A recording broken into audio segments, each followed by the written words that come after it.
Bonjour à tous, on se retrouve aujourd'hui pour un nouvel épisode de la saison 3 de ReZero.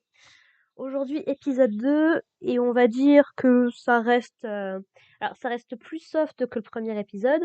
Forcément, on a l'équivalent d'un tiers seulement dans l'épisode, mais il se passe quand même des trucs très très intéressants et qu'il faut mentionner. Donc, dans cet épisode, Subaru se réveille suite à sa première mort de cette saison, du coup particulièrement violente. Et on va dire que ce premier épisode, ça va un petit peu être l'enchaînement des échecs, quoi.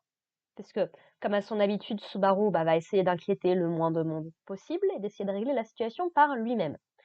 Sauf que on commence à le savoir depuis le temps, Subaru, c'est pas exactement le personnage le plus overcheaté de l'anime, quoi. Ou de cet univers-là en général. Clairement, il y a plein de personnages, que ce soit Emilia, que ce soit Reinhardt, que ce soit Aldébaran, que ce soit Félix, que ce soit genre Julius, que ce soit même Garfield, enfin, le nombre de personnages qui sont beaucoup plus puissants que Subaru et qui pourraient faire quelque chose, il y en a quand même à l'appel. Le problème, c'est que Subaru est le seul qui se souvient, enfin, qui expérimente les resets dans ReZero, et donc, c'est le seul à pouvoir, entre guillemets, faire quelque chose. Et tout le problème de Subaru, c'est justement d'essayer d'expliquer aux gens ce qui va se passer, d'essayer de leur donner le plus d'informations possible, en sachant qu'il n'a pas le droit, il ne peut physiquement pas expliquer qu'il revient à la vie.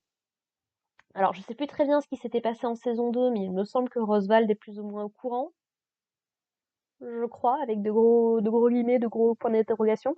Encore une fois, la saison 2, c'est clairement pas la plus fraîche dans ma tête, ça fait très longtemps que je l'ai pas regardée. Mais voilà, comme on l'avait vu en saison 1, il risque de se faire tuer a priori s'il essaye de révéler la chose. En tout cas, la terreur qu'il ressent est tellement profonde que c'est pas possible. Et le peu de fois où il y arrive, ça a tué les personnes qui l'ont entendu. Emilia à l'époque, mais Ekina était résistante, mais parce que techniquement elle est déjà morte. Donc c'est un petit peu différent, on va dire. Et donc voilà, donc premier reset, je vais pas les faire dans l'ordre, mais globalement, voilà, il essaye de gérer la situation tout seul en allant libérer le petit gamin Luzbel. Il a quand même réussi à se souvenir de son nom. Il essaie d'aller libérer Luzbel avant que, du coup, Sirius Romagné-Conti, la péché de l'archevêque de la colère dans le culte de la sorcière, ne le balance par le sommet de l'horloge.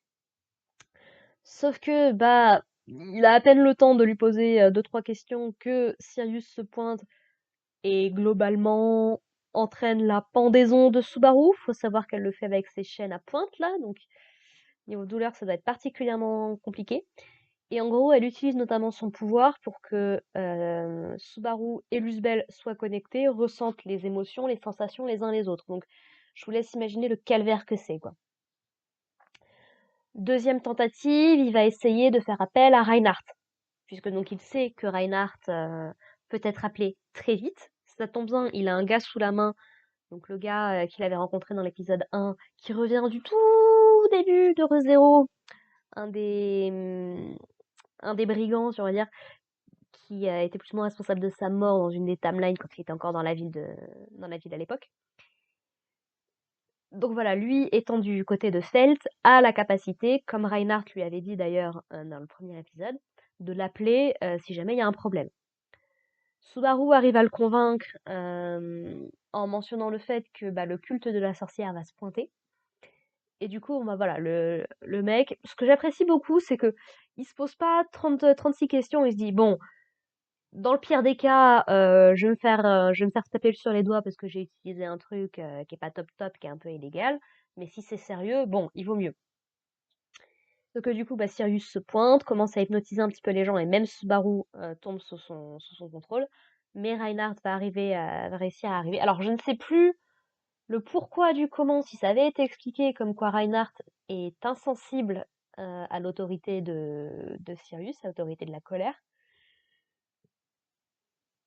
Je ne sais plus non plus, enfin, encore une fois, ça fait très très longtemps, si quand Julius avait aidé Subaru à affronter Beltégeuse, je ne sais plus si lui-même n'était pas affecté. Et à ce compte-là, est-ce que c'est un truc au niveau de leur ordre ou quoi que ce soit, je ne sais pas. Mais voilà, donc Reinhardt se pointe, est totalement insensible à l'autorité de Sirius, libère un petit peu Subaru et l'autre gars de l'influence de Sirius et va globalement affronter Sirius. Il se débrouille plutôt pas trop mal, hein, soyons très honnêtes. Sauf que alors que Subaru a libéré Luzbel, il va se rendre compte qu'il y a quelque chose de très bizarre puisque Sirius elle est prête à se laisser tuer globalement. Et évidemment, quand Reinhardt bon, la décapite, plus ou moins, même si c'est pas juste la tête, mais en gros, au moment où Reinhardt la tue, ça affecte tous les gens qui étaient sur la place, comme ce qu'on avait vu à la fin de l'épisode 1, où tous les gens qui étaient présents sur la place se sont fait tuer quand le corps de Luzbel a touché le sol, quoi. Donc, pouvoir très compliqué, très dangereux. Pour le coup, je sais pas très bien comment est-ce qu'ils vont réussir à s'en sortir. Et bon, bah, troisième tentative, il va décider de faire appel à Béatrice, sans pouvoir tout lui expliquer, mais Béatrice lui fait suffisamment confiance pour ne pas remettre en question ses dires. Donc ça, c'est plutôt un point positif également. Il a suffisamment réussi à gagner sa confiance à la fin de la saison 2, notamment, pour que ça marche. Donc franchement, c'est cool. Et donc elle essaie de lui donner quelques possibilités. Elle lui dit Reinhardt, c'est pas forcément la meilleure des idées parce que quand il est là, tout le mana ambiant euh, tend à obéir à Reinhardt, ce qui fait que même Béatrice, qui est super puissante, ne serait rien d'autre qu'une petite fille impuissante en fait. Tout comme Emilia perdrait la capacité d'utiliser ses sorts. Donc elle mentionne justement que Reinhardt est une espèce de coagulation de toutes les anomalies dans ce monde, dont Subaru fait partie notamment. Et donc voilà, vaut mieux éviter de l'appeler. Il est très fort, ça y a pas de problème, mais s'il y a des utilisateurs de magie dans le coin, c'est pas top. Elle mentionne également qu'a priori, ce qu'utilise Sirius, ça relève plutôt d'une malédiction. Et ce qu'on se souvient de la saison 1, c'était qu'une malédiction, tant qu'elle n'a pas été activée, comme ça avait été le cas pour Subaru à l'époque, du manoir, bah, on peut encore l'enlever. C'est au moment où elle est activée que là, on peut plus faire grand-chose. Donc, est-ce que d'une manière ou d'une autre, parce que si on a une nouvelle boucle, parce qu'à mon avis, on va avoir une nouvelle boucle, je pense, est-ce qu'il va falloir réussir à enlever cette malédiction? Je ne sais pas. En tout cas, c'est l'idée qui m'est venue en entendant tout ça. Et donc voilà. Donc, elle mentionne, Béatrice mentionne également. Je crois que c'est, oui, je crois que c'est Béatrice qui mentionne la possibilité d'utiliser le Shamak. Donc c'est un des sorts de Subaru qu'il avait appris au tout début de Zero Zero, là encore une fois, la toute première fois qu'il avait appris à utiliser la magie. Parce que donc lui, il est lié à l'élément de l'obscurité. C'est en gros, c'est un sort qui coupe la personne qui est touchée de toutes ses sensations. Voilà, Subaru lui-même en avait été victime. Et il l'avait notamment utilisé dans un des moments les plus épiques de ReZero, je suis désolée.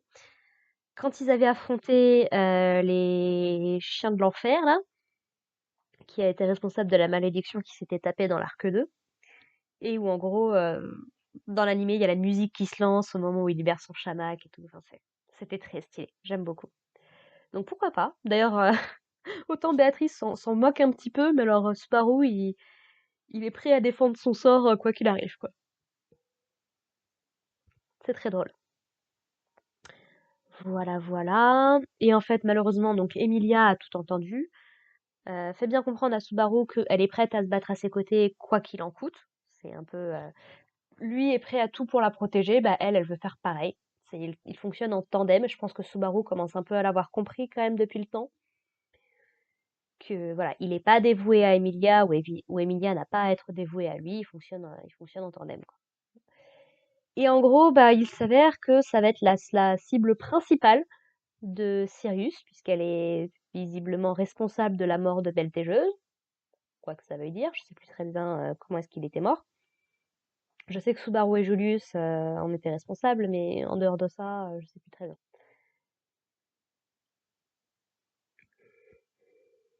Et en grand, voilà, donc elle mentionne l'héritage de demi-elfe d'Emilia, le fait que ce n'est pas une personne respectable, on va pas dire les termes qu'elle emploie, parce qu'au niveau de la traduction, je sais pas jusqu'à quel point c'est fidèle. Mais en gros, voilà, elle veut brûler Emilia, elle ne supporte pas de l'avoir ici. Emilia essaie d'abord de raisonner avec elle, mais elle va vite se rendre compte que c'est pas possible, donc elle décide de passer à l'action. J'aime beaucoup d'ailleurs parce que quand elle commence à se pointer sur l'horloge, Sirius, t'as Emilia qui balance direct une attaque de glace sur sa tronche. Et Subaru qui était en mode Emilia, qu'est-ce que tu fous?